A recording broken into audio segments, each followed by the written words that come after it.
The Roadside Carnival Bailey seemed like the perfect girl, a real angel sent from above. I met Bailey at the farmer's market. She was selling handmade soaps and dancing around in a dress that looked like it might have started life as a pair of curtains. I was selling eggs and vegetables, something I did pretty regularly on the weekends, and she took to me right away. Next week when I came back, she had set up her stall right next to mine, and I guess we really hit it off.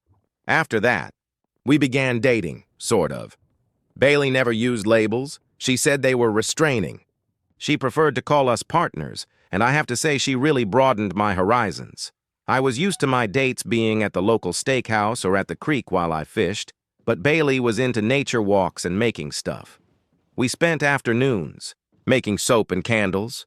We would take edibles and then go on long hikes, and sometimes we'd just drive for hours listening to music or talking about old times. Most of it was just us enjoying each other's company. Bailey was very adventurous, and it was nice to get out and see things that I probably wouldn't have sought out on my own. 2 months after meeting, Bailey was living with me as well. Bailey didn't have a lot, just a pull-along trailer and a lot of materials for making things, and it all fit pretty snugly in my garage. We spent a lot of our time just tooling around, seeing the sights and doing whatever we felt like. It was nice, but I learned one thing about Bailey very quickly. Bailey was impetuous and prone to flights of fancy. It didn't matter where we were going or what we were doing. If Bailey saw it and she wanted to have a closer look at it, we were stopping. We've stopped at too many farmers' markets to count, multiple yard sales, and she stopped me on the way to my cousin's funeral so that she could check out what amounted to a tourist trap. I didn't really mind. We were the best-dressed pair at the state's largest totem pole. It was fun going on our little adventures. Sometimes we mixed these with substances that led them to be hazy when I tried to remember them, but a lot of the time we were just out enjoying each other's company, and that made it all worthwhile. It happened one afternoon while we were driving, as so many things usually did. I was telling Bailey a story about my childhood, and she laughed suddenly, which caused me to ask her what was so funny. "It's you, Mike." "Me?" I asked, not really getting it. "What about me?" "I swear, I don't know how you lived. Before me, all of your stories just seem to be you doing normal things. Haven't you ever done anything impetuous before me? Didn't you ever go on an adventure before I came along?" "Well, of course we did," I said, a little defensively. "We went and did things, saw stuff, and did all sorts of—" "I don't mean like vacations," she said, and it almost sounded disdainful. "I mean, like, just went and did things because you felt like it. Like, just stopped to eat in a roadside diner because the exterior looked cool, or went to a state park you were passing just because you wanted to see what it looked like inside." I thought about it and shook my head after a moment. "No, I guess we never did. My parents were kind of generic, I suppose, and we just never really did stuff like that." "Well, how about it? Are you ready for a real adventure?" I laughed. "Haven't we gone on enough adventures yet?" "We seem to go on adventures all the time." She smirked, and as usual, it was equal parts amusement and disdain. "I mean, like a real adventure. I'm not talking about safe adventures like a farmer's market or a garage sale. I'm talking about somewhere where you're not sure if you'll come back at the end of the day. I'm talking about a real Tolkien adventure, with elves and orcs and strange food. The whole shebang." I had to think about that for a minute. I had always played it safe. I didn't eat at weird restaurants or stop at places where I didn't know the crowd, and it always kept me safe. Hanging out with Bailey, though, showed me that I might have been a little too locked into my habits, and maybe it was time to try something a little different. Maybe, like Bilbo before me, it was time to go on a real adventure. And just where are we supposed to find this adventure? Bailey gave me this odd look, like a cat contemplating how best to get a rat, and when she pointed at a side road, off to the left, I realized she had been planning this all along. "Take that road for about a mile, and then I'll let you know where to go from there." "Where are we?" But she held up a hand to silence me. "No questions. We're on an adventure, remember?" It was around lunchtime when we started out. the two of us planning to go down to Dolly's for hamburgers and fries, but it was nearly 5 o'clock when she said we were getting close. We'd stopped for gas about an hour before I saw it, and Bailey still wouldn't answer any questions about the destination. I didn't know what we were getting close to, but when I saw the handmade sign for a roadside carnival, I figured that had to be our destination. It was August, and roadside carnivals were at a premium right now, it seemed. Most of them put ads in the circular, though, and didn't just leave signs on a half-abandoned roadway in the hopes that people would find them. I started to protest, but she was right. We were on an adventure, and adventures were rarely scheduled. We pulled up outside this little cow pasture, maybe 30 acres in all, and it was amazing what they had managed to do with so little space. It was like the carnivals I remembered from when I was a kid. It was one of those haphazard roadside attractions that you sometimes see thrown up out of nowhere. There were little tents with curiosities in them, a small corral for some malnourished animals, and a few rides with that barely hanging on sort of look. The whole place looked like it had just appeared out of some health department officer's fever dream, and as I killed the engine, the look on my face must have been far from enthused. "What?" Bailey asked. "If you just wanted to go to a carnival, there are half a dozen around here we could have gone to. We needn't have gone so far from home." "Those are safe carnivals," she said with a wink. "These carnivals aren't like the ones you'll find off Main Street. These carnivals are the kind that you find in internet posts and Reddit stories. These carnivals can get a little out of your comfort zone, but they're always tons of fun. You're coming, right? Or are you going to be an old fuddy-duddy?" I didn't want her to think of me and some old fossil, so I told her I would go, and off we went. I probably should have been a little bit suspicious, but there didn't seem to be any reason to. Bailey had never really struck me as the dangerous type, and I didn't think that she would get me into any trouble that we couldn't get back out of again. The carnival was exactly as run down as I had feared it would be. The rides made noises like they were just barely working. The animals looked like they might have mange, and the curiosities seemed more like badly done taxidermy. It all seemed very held together by shoe leather and happy thoughts. The carnival workers were just as disreputable looking, and there were more orcs than elves, it seemed. All of them were missing teeth, and more than a few of them seemed to be missing fingers. They all leered like they couldn't wait to get a look at our cash, and I found myself clutching Bailey a little tighter than I strictly needed to. I was not opposed to having a little fun, but this was a lot outside my comfort zone. These people could be criminals, and we were just getting ready to walk right in, and I looked down at Bailey, and it was like she could read my mind and did not approve of what she saw there.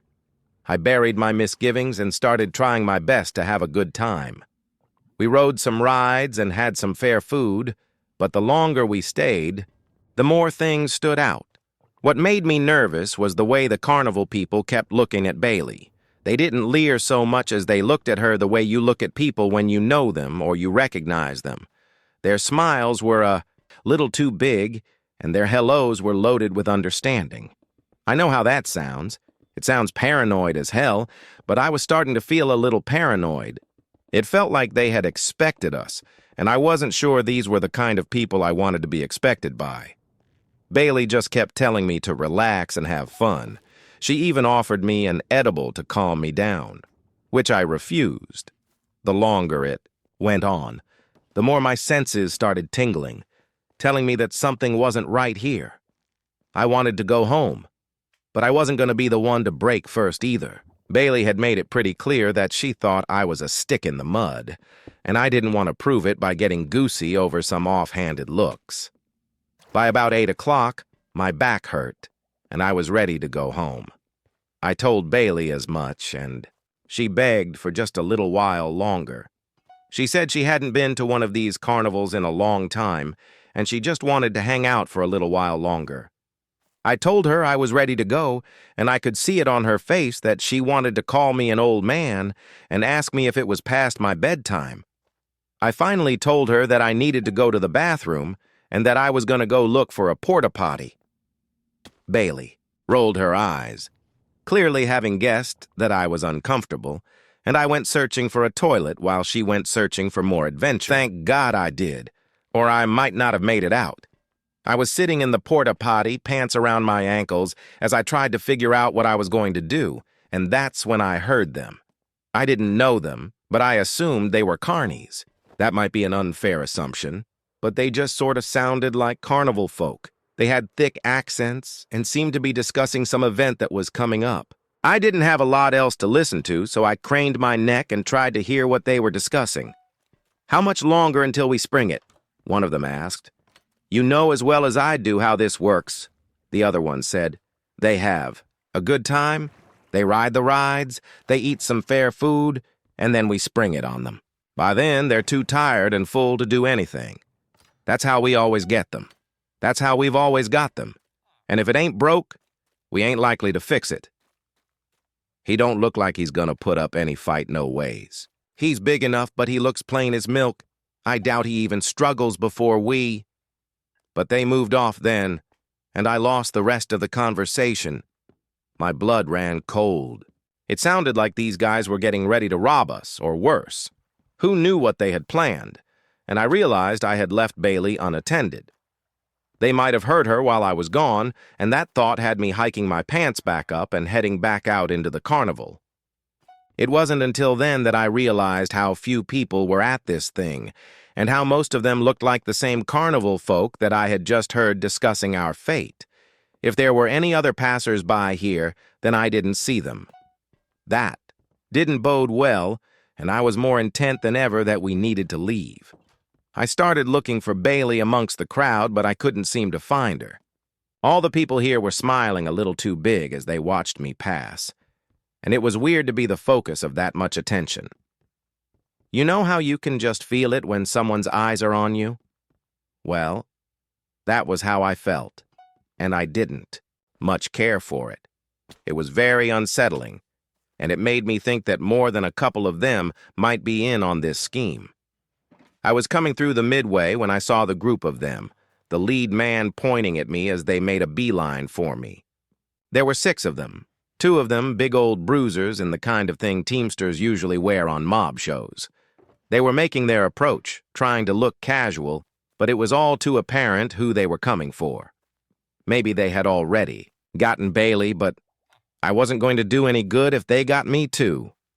I ducked between 2 stalls, keeping my head low as I tried to get somewhere a little more public. That was made all the harder by the fact that no one else seemed to be here. It was like trying to blend in an empty field, and I finally ducked down behind one of the abandoned Midway booths and tried my best not to be seen. I must have been doing a pretty good job of it, because the group went by with a lot of dark, mumbling, and more than a few glances to see how I eluded them. I had just thought about standing up when I heard an all-too-familiar voice, and was glad that I hadn't. "We lost him," said a deep, raspy voice. "I told you guys not to lose him," Bailey said, and hearing her talk about me like that made my neck prickle. "I've spent the better part of 3 months getting him on the hook, and all you guys had to do was grab him when he got out of the bathroom." "He can't have gone far. We'll find him," said the gravely voice. "You'd better. The ritual is in 3 hours, and there'll be hell to pay if we don't have him." They moved away, and I was left sitting there wondering just who I had been dating for the last few months. What ritual were they talking about? And what sort of people were they? I had thought they all seemed a little too friendly with Bailey, and now it made sense. If this had all been some kind of elaborate ruse, then I had fallen for it hook, line, and sinker. I had to get out of here. I had to get away before they were able to do whatever it was they were planning to do. A quick peek up over the stall showed me that there were only a few carnies at the end of the midway, and they weren't looking in my direction. I stayed low and started making my way around the sides of the booth so that I wouldn't be noticed. Most of them seemed too intent on looking for where I wasn't to see me, and I made it a pretty good distance before I was finally spotted. I had come out near the concession stand, smelling the fried Oreos and the funnel cake, and that was when somebody yelled and said they had found me. There is. I found him. That seemed to fill me with adrenaline, and suddenly I was running for my life. I had to make it to the parking lot. I had to make it to my truck. I had to get out of here while there was still an out of here to get to. Some of the bigger carnival. Guys tried to block my way, but I juked around them and kept running. The sounds and the smells of the carnival were jarringly nauseating at this point. They all whipped past me like a frantic merry-go-round, and I wasn't sure I was ever going to make it out. It all seemed like a little kid's nightmare more than anything, and every time I thought I had made it away, another one came looming up out of nowhere to block my path. For such a small carnival, there seemed to be a nearly limitless supply of Carinis, and I rejoiced when I saw the exit looming up as I passed a scrambler that was on the edge of the campgrounds. The gate was made of flimsy-looking wood, but the ticket taker, a man that we had paid to get into this place, was wide enough to block it with just his body. I didn't think I was going to make it through him. I didn't think there was any way, but when I hit him squarely with my shoulder, something I haven't done since high school, I bowled right over the top of him and just kept going. I made it to my car and was thankful that I hadn't locked it. I got in the driver's seat and crammed the key into the ignition, expecting them to start hammering on my truck at any minute. I expected them to just pick the truck up and move it. Some of them were big enough to do that, but they didn't. They didn't even touch the truck. And as I looked up at the carnival before screeching out of their little makeshift parking lot, I saw why. They were all arrayed around the rim of the carnival, just watching me from a distance of about 50 feet. They stood like worshipers in a church, waiting for their preacher to come back. Bailey was among them, looking disappointed but not angry. Her eyes seemed to tell me that I'd be back. And that was the last I saw of her as I went blaring out of the parking lot and back towards home. I was glad I had paid attention on the way in, otherwise I might not have made it. It took me a little while to get back, but I've never been so happy to see my home as I was when I finally came back to the front yard. I went inside, and it took about 20 minutes to stop my hands from shaking before I called the police, and told the sheriff what happened. I don't know if he believed me, but he agreed to go look into it. The sheriff and I had known each other for quite a while, and I think he knew enough to trust my judgment and that I wouldn't make up tall tales for no reason. He said he would go have a look, and then if he found anything, he would let me know. And I had to be content with that for the moment. He came back to me that night, and it seemed that maybe he believed me at least a little bit.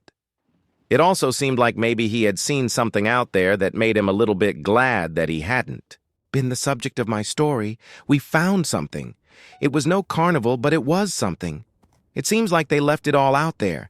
They were rides and lights still going, and you could smell all the stuff frying even after they had put out all the fires for the night. There was nobody there, not a soul, but all of us felt like somebody was watching us. Wherever they went to, they went in a hurry. We also found some other things that lead us to believe you might not have been too far off about the sacrifice. Angle. There were clothes in one of the tents, clothes and wallets that had been stripped of cash but not of identification. Some of those IDs are for people in the database, and some of them have been missing for a good long time. If your Bailey calls back again, let us know. We'd like to have a word with her about some of the company she's been keeping. I told him I would, but who knows if I'll still be alive to call in the morning. Bailey has a key to my house.